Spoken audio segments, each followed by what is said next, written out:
Systematic variation. Standard English. Phonology, smallest units of meaning. Grammar. International Phonetic Alphabet. Dialect. Semantics. Syntax. Language.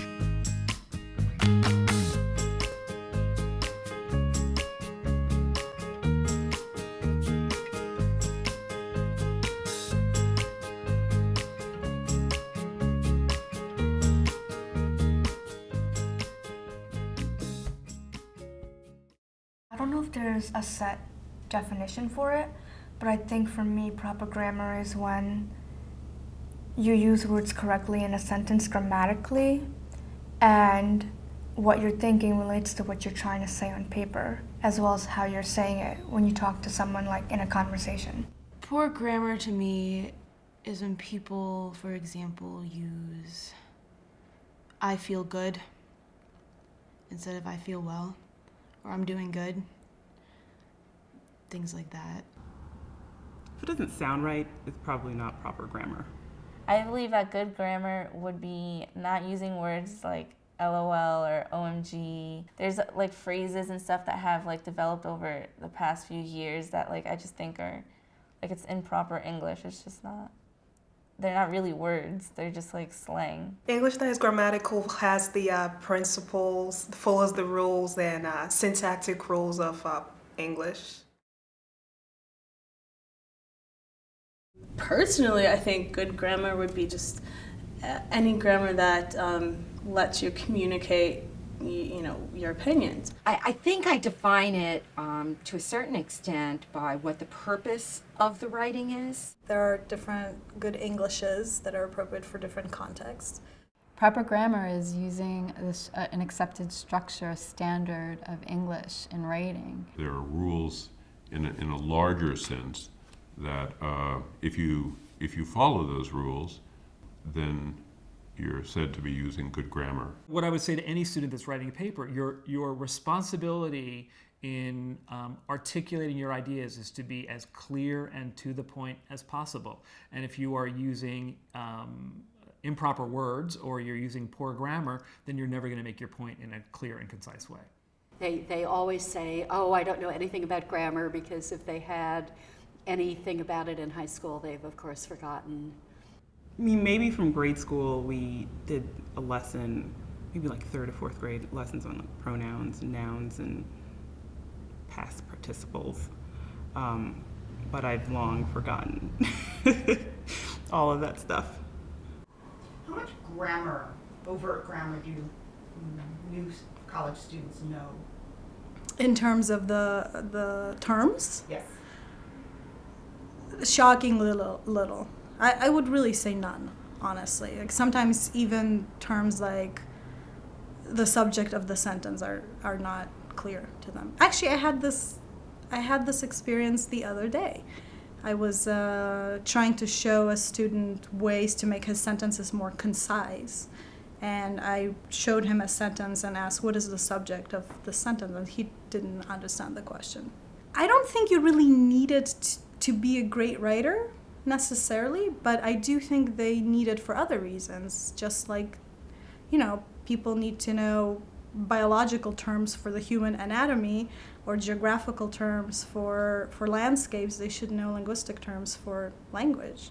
So not so much, you should study grammar to be a good writer, but you should study grammar to understand how language works.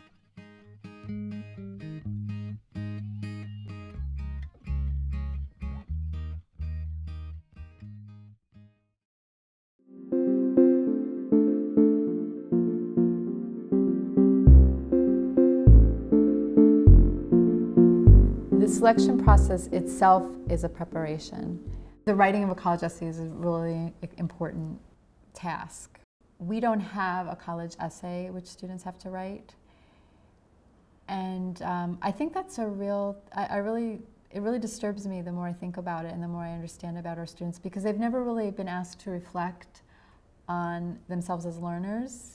We evaluate their high school record, their SAT or ACT scores, recommendation letters from teachers and guidance counselors that can speak to their character and abilities, as well as an essay where we can actually judge their writing skills. So a little bit of everything from academics to standardized test scores, and then a little bit about personal traits and characteristics. We go through every single document we request. So we'll start out with reviewing their recommendation letter, and we review their essay. I like to review those first just to get to know the student. And then after that, I look at their college transcript, and then I review their judicial record. And then I will go into the actual evaluation and then send it to Jim, our dean, for approval. The staff that works in admissions is very excellent in my opinion, and they're very good at picking out good grammar. They circle it just like they're grading a paper, and they pick out different things and rate the students. In the essay, I want to know specifics. Whatever it is that you're talking about, I don't want to hear that you're an outgoing person. I want to hear about the different organizations you've been a part of. Tell me what experiences you've had that have made you be this outgoing person. If you're a quiet and shy person, give me examples.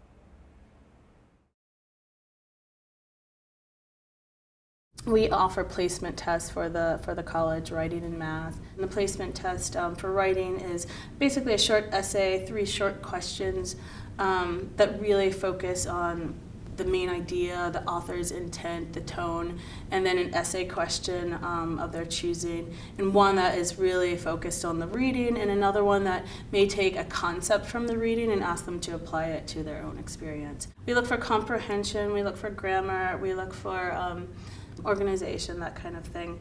You need to be at a level to be able to take freshman composition and allow that to inform your college writing throughout. Some students don't end up in a freshman composition class until a year or a year and a half into their program.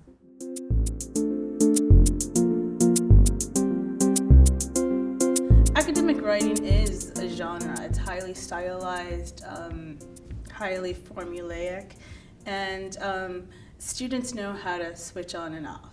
In terms of college level students, the most important thing for me to make them realize is that they can master a variety of Englishes and use them appropriately to different contexts. It does make me think about an essay I wrote this semester, and the teacher wrote me back. He made me redo it because he said, "This is not an academic paper, it sounds conversational." And then I really had to step back and think, all right, I need to format this in a better way. Dr. got mad because students were misspelling words.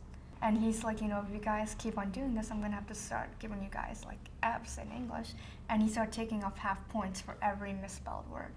And students would protest and say, when you're in a rush for an exam, you don't pay attention to that, to how you're talking or how you're writing words.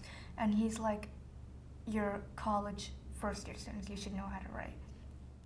If what we're doing in education is trying to give students an opportunity to move into a part of the world that their families maybe have not been before, if that's part of what education's about, then probably we owe it to them to point out the conventions of standard English, because knowing how to use it, whether in writing or in speaking, is going to be an advantage. And it's not immediately apparent that with this kind of language, with this kind of command of spoken language and written language, come other opportunities that will be shut if you don't have access to that kind of language.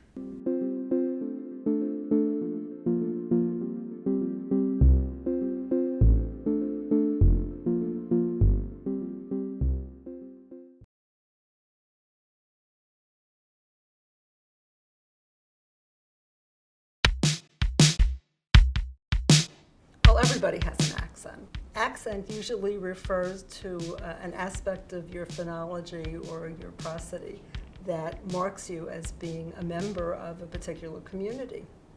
And so everyone's got an accent, and your accent is the flavor of your language that makes you sound like other people who come from where you come from.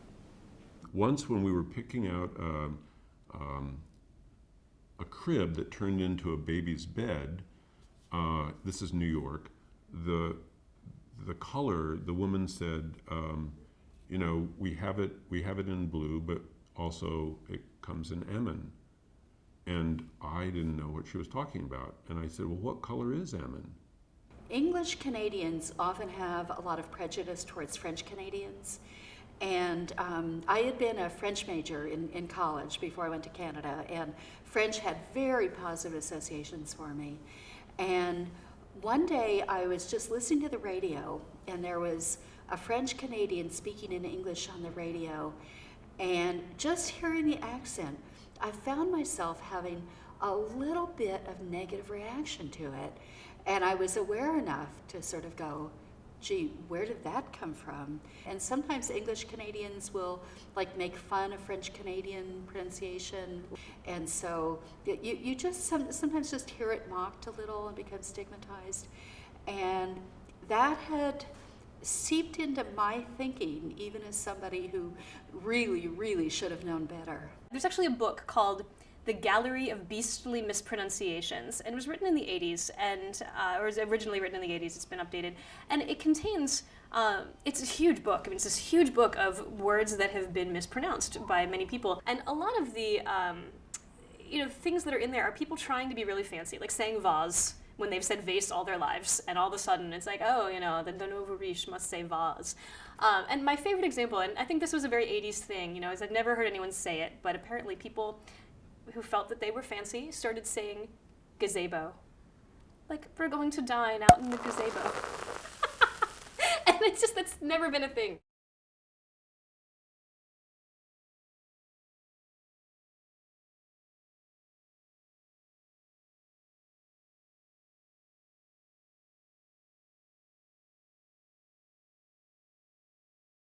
Neither and neither. I think I switch back and forth. Either or, neither nor. I think if I'm thinking of either and neither, I would make them rhyme. But if I'm just talking, if I just see the word neither, I might just say neither. I don't really have a good rule for that. Neither. Neither. Neither. I would say neither first, but sometimes I might say neither. Salmon. Salmon. Salmon. I say salmon. Salmon. Salmon. And this is a funny one because I have an Auntie Kathy, but then I have an Aunt Kathy. Aunt. Aunt. I would say aunt. Aunt. Aunt. Vase. Vase. I've heard vase if it's a little more fancy. Vase. Vase. I think I grew up saying vase. I would say vase. Vase. Vase. Oh my goodness. I worked at Starbucks for years, so I've heard caramel and caramel, and I've also heard the fights that go along with both words. I say caramel. Caramel. Caramel? Caramel. Pecan. Pecan. Pecan. I say pecan, but pecan is another one, yeah? Pecan. Pecan. Actually, that one's interesting. Pecan, because if I'm referring to a pie or bar, I say pecan, but if I just saw a bowl of nuts, then I might say pecans. I would say pecan, but pecan pie sounds really weird. Once you put it in the pie context, it's more of a pecan pie. Pecan. I'll say pecan. Pecan pie. Pecan. Would you ever say it another way? You mean pecan? No.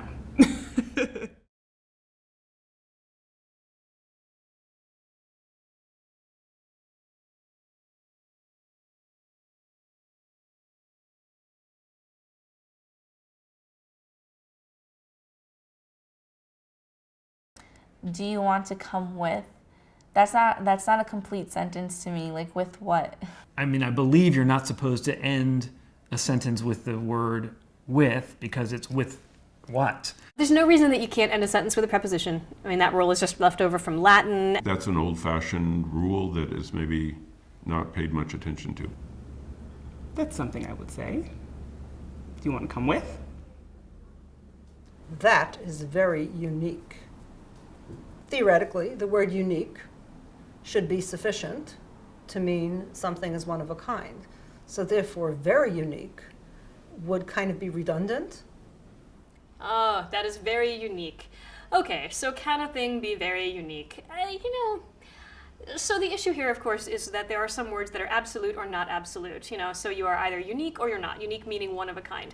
And also, you know how you can be very pregnant. That's another example people always give. You're pregnant or you're not. But you can clearly see when someone is more pregnant than someone else. I'm not quite sure what's wrong with that, but I guess unique is just one of a kind, so it's not a word that you would use with very, perhaps.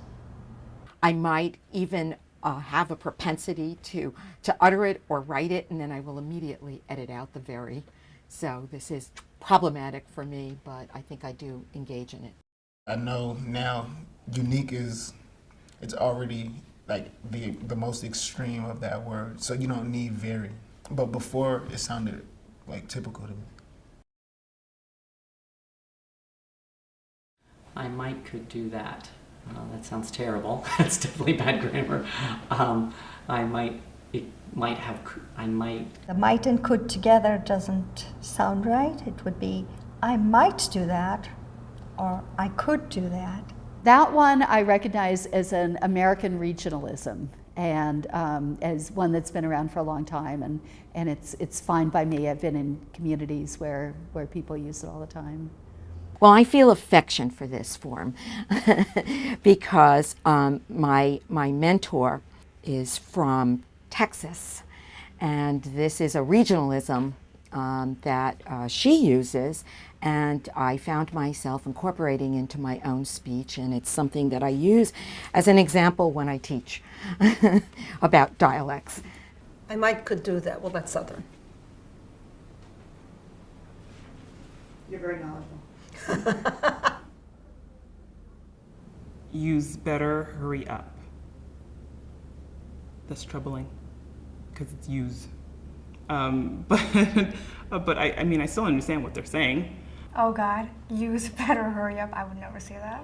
It's not, for me, it's just not the proper way of talking. It's also not grammatically correct. Use better, hurry up. I hate when people talk like that. That bothers me. The Z, the use, you better hurry up, even sounds not like, it sounds unintelligent. Use better, hurry up. No, that's not English. It should be you, not used. Certainly not standard, and it certainly would not fly on a placement test or in an academic paper. Use is kind of an older New York version of a plural of you. I think it's short for use guys. And many languages do have second person plurals, and that's a second person plural, which is informal, and at the moment is kind of negatively stereotyped. One thing we don't have in English is the plural of you. So we always are struggling with that with you. You know, in New York it's yous or you guys, and I lived in the South for a while, so it was y'all. And that we need something that's proper, that we agree upon academically. That movie is based off of a novel. I wouldn't really discredit anyone for this. I would leave it as is. The of shouldn't be there. I guess it will be more grammatical English is that movie's based off a novel. Something can be based on something or based, I forget the other one, but it can be based off of, so that would be incorrect. Based off is certainly not proper usage. I really don't find that acceptable. I wouldn't want to see that in academic writing, but I might hear it in conversation. That is based off of a novel. It sounds like proper grammar. I mean, to me it sounds and looks fine. I feel like I would say it, but I wouldn't write it in a paper. Is there another way to say it or write it? Based on a novel. I guess that would be more acceptable.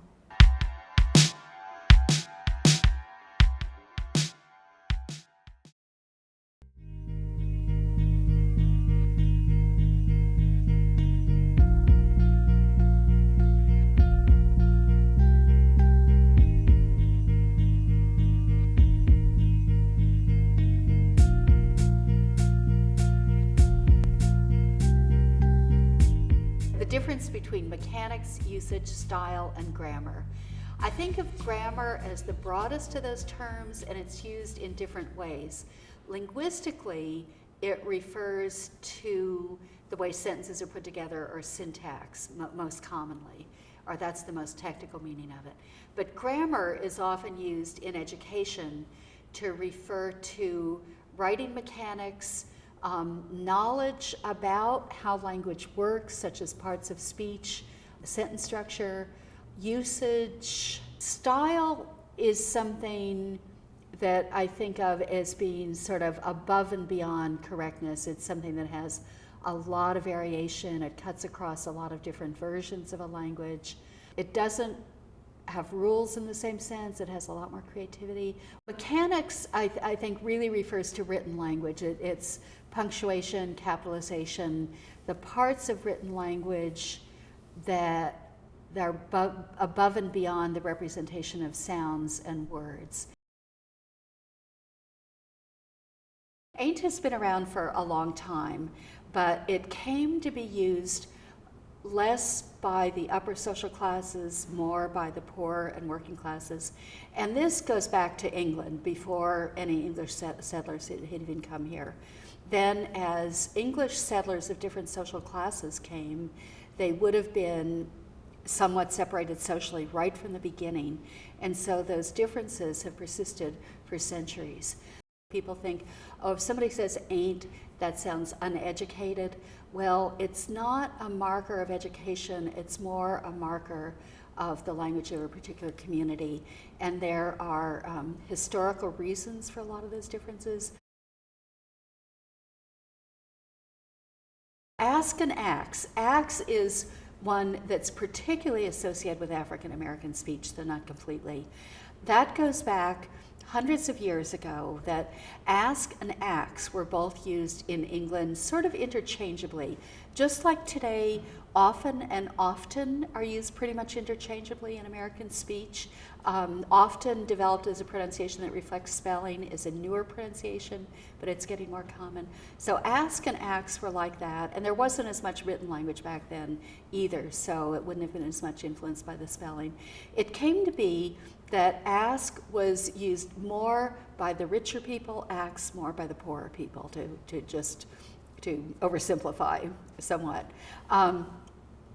Then when British settlers came over here, the Africans that were brought over here, enslaved, working on plantations, learning English, basically really developing their own version of English that grew out of what they heard.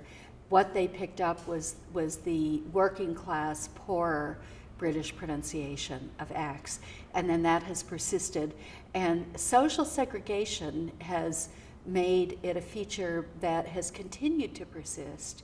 One thing I've noticed too in New York is that immigrant kids who are living in neighborhoods that are largely African American will often have ax in their speech. And so it has to do with the community of English speakers they're growing up around.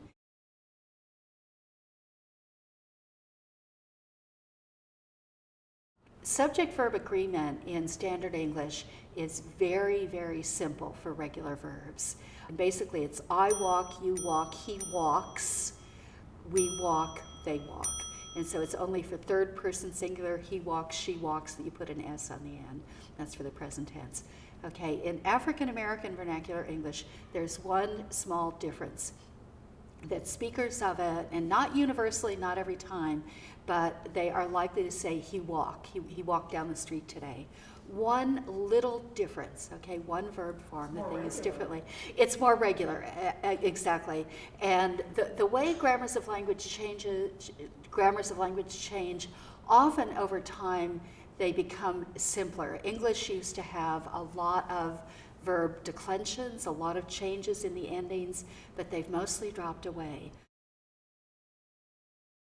Somebody who was using very formal language and who knew how to use whom might say, to whom were you talking?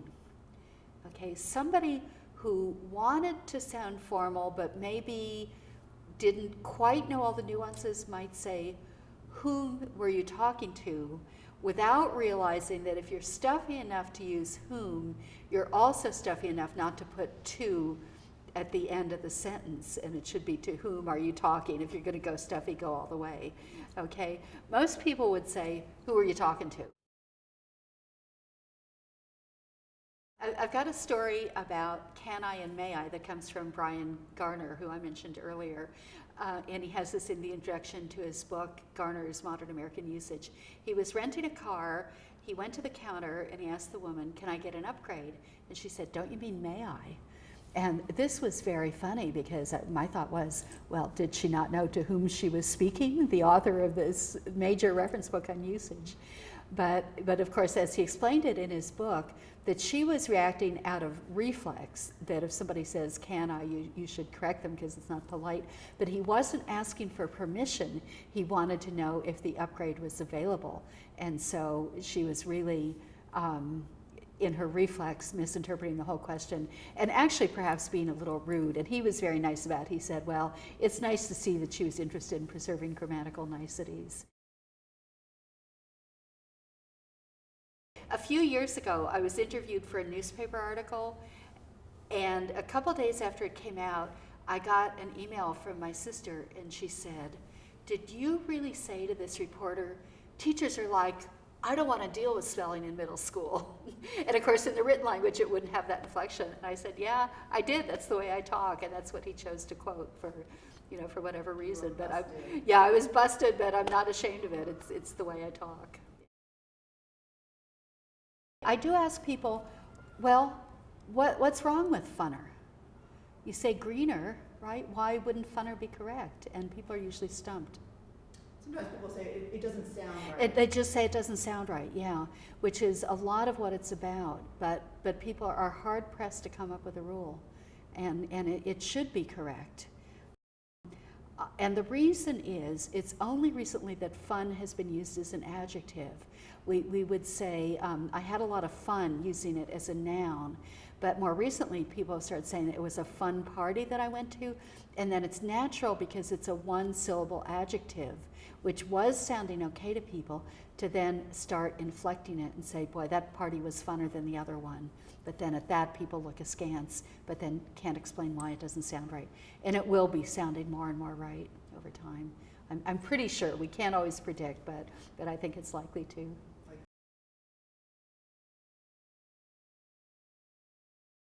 I've seen language come along during my lifetime, fall in and out of favor.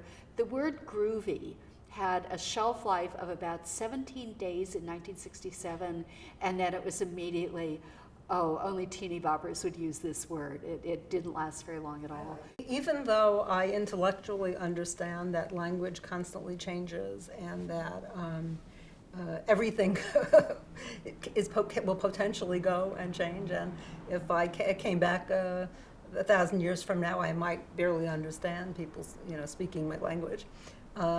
Nevertheless, one of the changes that I'm kind of struggling with is the change in the use of taboo language.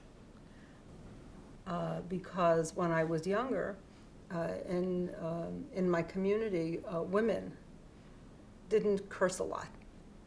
And now, what is referred to as the F word starts with F, ends in UCK, and is not fire truck, to quote Soupy Sales. Now it's a noun, a verb, an adverb, an infix. I found that students in my classes are more likely, during a class discussion, to use language like, he was really pissed off, she didn't give a shit. Okay, that's new for me as a professor who's been in the field for a while. Students, and it's not that often, but students wouldn't use that language when speaking to the whole class. Now, those words have been somewhat destigmatized, and it's purely generational. The boundaries of what is taboo and what is not taboo, definitely are changing. And I'm having a little trouble with that emotionally, even though intellectually I understand that it's a normal process.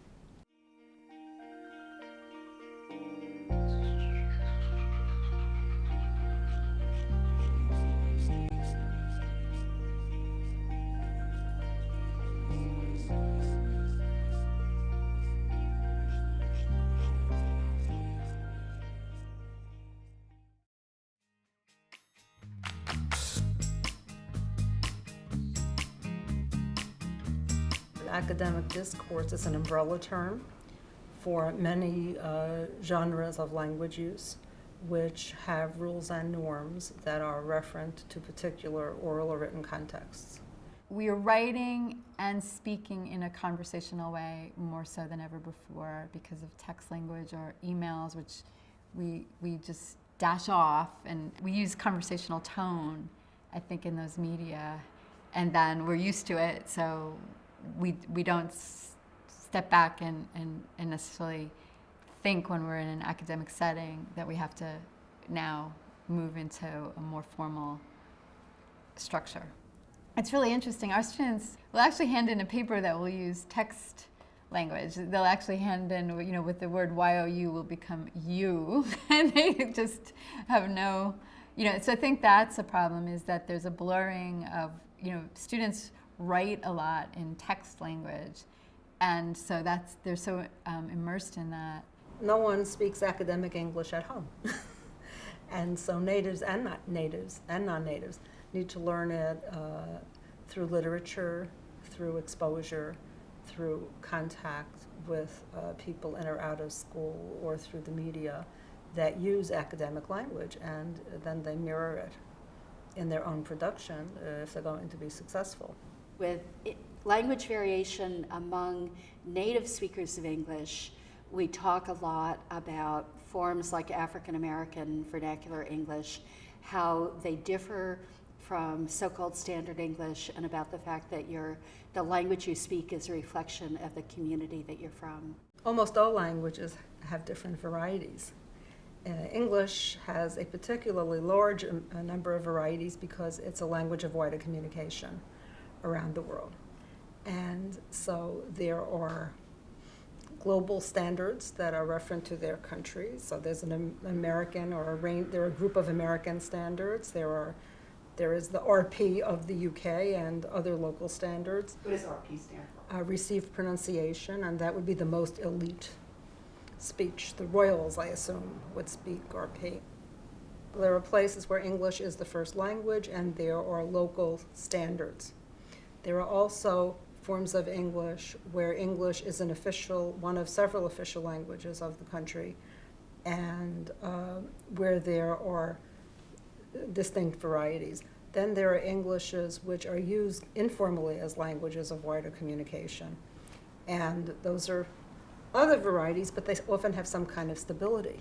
I think it can be a real challenge for students coming in, and let's take the example of a student who has African American English as their home language, their community's language.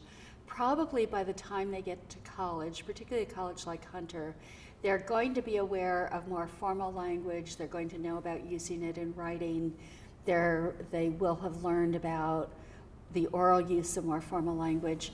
But it's hard to speak a version of English other than your own, and I think it depends a lot on how their professors respond to them, and to some extent their classmates. I think if their professors understand that some students are going to come to college already speaking the language of higher ed, more or less. Other students are going to have variations of English. Also, their vocabularies may not have as much of the academic language. I think you can't read too much. I think that in order to learn, you learn every minute from everything you read, no matter what the style of reading is. There are new words or ways to form sentences. There's learning about the beautiful rhythms that some writers just can discharge so effortlessly, it seems, but although I'm sure there's tremendous effort, and maybe that's all about students not realizing that revision is part of the writing process. So I think reading is critical. Students should embrace just reading everything, and that's the one thing they shouldn't cut corners on. 19th century literature and 20th century literature is so different because of maybe people like Ernest Hemingway or Virginia Woolf, and how all of a sudden the flowery language of the 19th century became very spare. And now I'm hearing about literature that is much more reflective of the social media, where people are inserting emails, and novels are changing their shape, and of course then there's literature that includes visual and video because of our abilities with technology. When will the Academy join in? I think eventually there will be changes, because I believe that there, even when I read a really old textbook, I see the differences in the use of language. So I assume there will be some movement. I think it'll be slower than in the arts and literature. I love playing with language, and I love the fact that one can play with language and then it moves into, let's say, even more formal writing, like the newspaper. I love reflecting on a piece and thinking how this wouldn't have appeared 10 years ago. There's these forms, or I think it's the voice maybe, or the style that I notice that's so changed. The use of personal rather than that third person distant kind of writing. More use of I, and even more personal disclosures. There just seems to be, as I said, even in newspaper articles, an informality and a playfulness that's so pleasurable that I find myself sometimes smiling at the writing. In some cases, teachers will say, well, you should be using more formal language in the classroom. I disagree with that, because like I was saying before about when you're talking about your ideas, you need to be able to use your own language. I think kids can learn code switching. They can learn to talk more formally.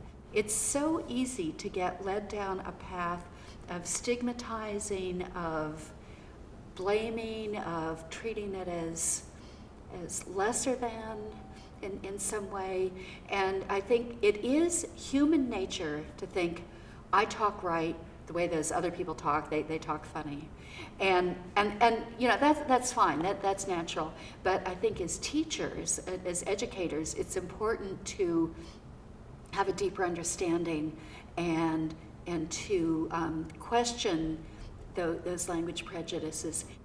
Particularly with a language like English, which is such a big language, so has so many diverse varieties, it belongs to so many different people, that we don't judge anyone's English based on norms for monolingual native speakers, and that on the contrary, that we should value the different languages and varieties that an individual has as part of the repertoire. I think that's part of the richness of our community, and we should value it. To me, it's very clear. Moi, je préfère les chuchotements à l'oreille, et moi, je préfère les soupirs, les effleurements d'orgueil, les je t'aime, les je